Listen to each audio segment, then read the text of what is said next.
Israel ও Lebanon শর্ত সাপেক্ষে যুদ্ধবিরতিতে সম্মত হয়েছে। তবে এই সমঝোতা পুরোপুরি কার্যকর হবে কিনা তা নির্ভর করছে ইরান সমর্থিত সশস্ত্র গোষ্ঠী হিজবুল্লাহর ভবিষ্যৎ পদক্ষেপের ওপর। বুধবার প্রকাশিত এক যৌথ বিবৃতিতে জানানো হয়, যুদ্ধবিরতি কার্যকর রাখতে হিজবুল্লাহকে সব ধরনের হামলা সম্পূর্ণভাবে বন্ধ করতে হবে এবং দক্ষিণ লেবানন থেকে তাদের যোদ্ধাদের সরিয়ে নিতে হবে।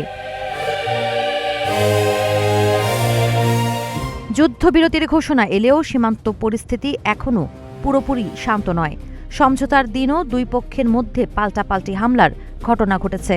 হিজবুল্লাহ দাবি করেছে তারা ইসরায়েলি সেনাদের লক্ষ্য করে হামলা চালিয়েছে। পারফেক্ট ব্লেন্ডের ফ্রেশ মশলা, ভালোবাসার স্বাদ অটুট থাক।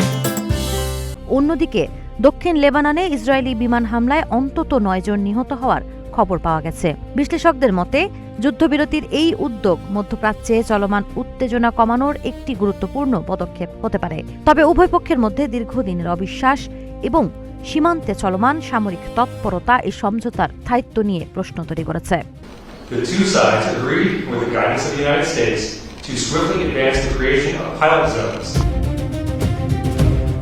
উল্লেখ্য, গত 2রা মার্চ ইরানের প্রতি সমর্থন জানিয়ে হিজবুল্লাহ নতুন করে ইসরায়েলের বিরুদ্ধে হামলা শুরু করে। এরপর সীমান্ত জুড়ে সংঘাত তীব্র আকার ধারণ করে এবং আঞ্চলিক নিরাপত্তা নিয়ে উদ্বেগ বাড়তে থাকে।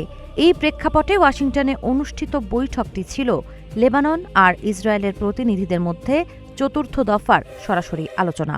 কূটনৈতিক সূত্রগুলোর আশা, যুদ্ধবিরতির শর্তগুলো বাস্তবায়িত হলে দীর্ঘদিনের উত্তেজনা প্রশমিত হওয়ার সুযোগ তৈরি হতে পারে। সাবা খান, নাগরিক প্রতিদিন।